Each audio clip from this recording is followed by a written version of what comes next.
Hello? Guess who? Hey, Allie. That's my favorite researcher. I've been better, to be honest. Well, good thing this is a wellness check. Drink water, eat meals, take your dog on a walk. He probably misses the sun. Does tea count? Yes, tea counts. Miss Britain's Got Talent. Oh, God, why did I tell you about that? Looks like someone should have kept up with gymnastics. You know what? Maybe I should have, because then we would be having this miserable conversation. We're having so much fun. You are. Alright, I won't keep you much longer. I just wanted to also call and check to see if I had sorted that box of stuff that came in earlier this week. Sarah keeps asking about it, and I want to get her off my ass. Why is she talking to you about it? You work in genealogy. Hell if I know. Well, yes, it was just stuff for public research. Sources and that. Took about 20 minutes. Thanks, doll. I owe you one. You can get me lunch tomorrow, then. Of course. Does the UK have Panera? I don't think so. Have you been to one here? I don't go out to eat, Allie. Well, we immediately have to fix that. Have a nice day, archivist. What did you just call me? Archivist, you know, Aryan archivist. I work in research, Allison, not archiving. Oh, we're using full names now, Ariana. I just thought it sounded right. Don't call me that. Alright. Geez, sorry. I'll see you at work. Ugh.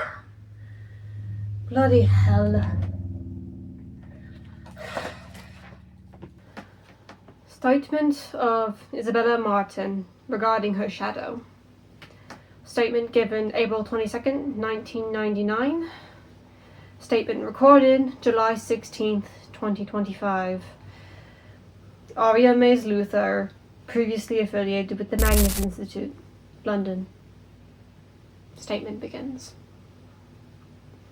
I always thought that people acted kind of strange around me, ever since I was little. It wasn't my peers back then, but the adults I was surrounded by. Teachers, the parents of a few of my friends, my neighbors. It wasn't because of me at the time, obviously. I was a kid in a small town. Back then, it was because of my family. Both of my parents had made quite unsavory life choices when they were younger. My twin brother and I were bastards as a result of my mother's teen pregnancy. My father had been absent for the first few years of our lives since he got busted for selling drugs. People don't forget things like that in a small town. My brother also got into some shady stuff, but that didn't come till much later. It's the only clean one in my family. A black sheep, if you will. It's quite a funny concept to think about, actually. Everyone in my family that I knew was a black sheep in society, and I was the only normal one. Good grades, joined student council in high school, got to a good college. My brother dropped out of his junior year and joined a street gang, distancing himself from the rest of the family, even though I'm pretty sure our parents wouldn't have batted an eye about it. I liked being normal. Being normal meant that I was different from them, and I didn't particularly want to be like them. Being like them meant being worse. I know the world isn't black and white like that. I'm not naive, but it can be easy to see things like that way sometimes. Easier than seeing things how they actually are. Easier than seeing the whole picture. The college I went to was far from my hometown, all the way in America. Not the United States, but Canada. The University of Calgary in Alberta. Alberta was nice. The city, Calgary, was huge. I didn't grow up near any big cities, so it was a big shock to me at first. I was able to get used to it after a while, though. Made friends that had grown up in the city, and they helped me get around, find the good spots and what to avoid. They were good friends. Wonderful friends. I know stereotyping is bad, but everyone there is so polite compared to what I was used to. Sure, every city had a bad side, but I never seemed to come across it. By the time I had finished my bachelor's in psychology and was ready to start working on my master's, I knew every part of the city that I should stick to. At least, I thought I did. A few months after the start of my first semester doing my master's, I was walking home from a small meetup a few of my course mates and I were having at a local bar, a few blocks from the flat I was sharing with a friend. It's darker than I particularly cared for when it came to walking home, but it wasn't far enough for me to really think of it as an issue. Any farther, and I would have called my flatmate to come pick me up in a car. Crossing down the sidewalk when a guy brushed my shoulder, walking in the opposite direction. It wouldn't have been a big deal if I'd seen him approaching, but he came out of nowhere, and when I turned around to look at him, he was gone. First I thought I'd imagined it. The pint of beer I had maybe getting to my head, but he had been there. From where he had brushed against my shoulder, there was a dark stain on my jacket, like charcoal or coal dust. I tried brushing it off, but it only seemed to smear it into the fabric. I was irritated, but didn't think much of it.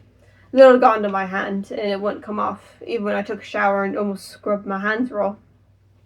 At the end of the day, it wasn't the worst thing in the world, but if smudged black on my hand wasn't drawing that much attention, especially since I already wasn't known as the cleanest individual.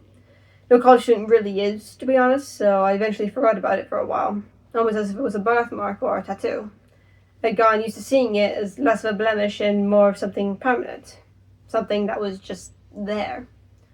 I hadn't really noticed any other change until I got back to campus after Christmas break. I'd stay with my aunt, who was older than my mum and significantly better. Stable job, wonderful husband, great kids who were only a little bit older than I was. I'm going to skip over the events of Christmas. They aren't really relevant to this, and to the day before I went back to Alberta. I was walking back from a trip to the grocery store. My aunt wanted me to check if there had been any leftover eggnog after the holiday season, when I felt it again. The same brush against my shoulder. I turned around again, and I could see him this time. He was tall, dressed entirely in black with his hood up, which wasn't unusual in the current weather. After looking for a while longer, it didn't seem like he was wearing any clothes. When he passed under one of the streetlights, the light seemed to evade his figure, like his very existence was repelling the light coming from it. I didn't even know if it was a he. The more I looked at it, the less human it looked. After it left the streetlight, it was gone. I glanced back down at my hand, and even though my hand hadn't touched it, the dark spot was bigger, covering almost half of my palm like an ink stain embedded into my skin. I tried to ignore it after that, but something about the encounter felt profoundly wrong. Something was different from the last time, and I knew it wasn't just me because I could see it too. When I got back to the store, my aunt didn't look at me the same. Her eyes had widened when she saw me, and when she first opened her mouth to talk, no sound came out of it, as if something was preventing her from speaking.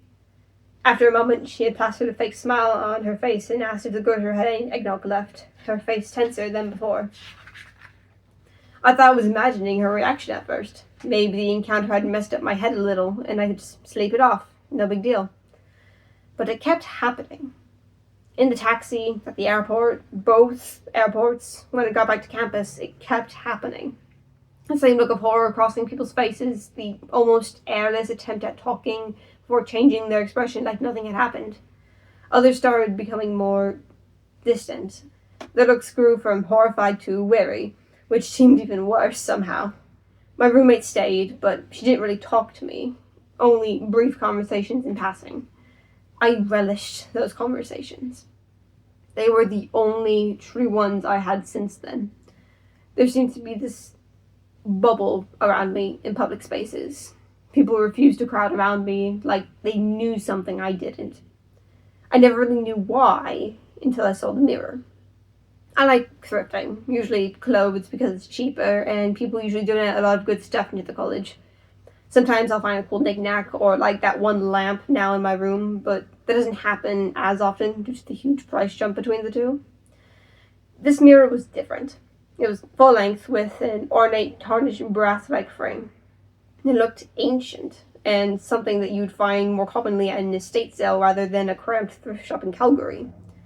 I couldn't see the mirror at first since it was covered by an old sheet, but after removing the sheet, I saw it. Behind me, almost like a shadow, was a tall, dark creature. It didn't seem solid, with small, inky tendrils floating off of it like smoke. It had no face, but it was the vague shape of a human, and it was tall. I could only see it because of the mirror being propped up on a box, making it a lot taller than I was. The creature was maybe 2 meters tall, and the more I stared at it, the more things started to make sense. Everyone else could see it. I could tell by the way the woman at the front looked at me. She had paled before averting her gaze, leaving her greeting as a simple hello before busying herself at the register. I bought the mirror, even though I could barely afford it, and I had to fold down the back of the seats of my car to fit inside. I don't think I could have left the store without it.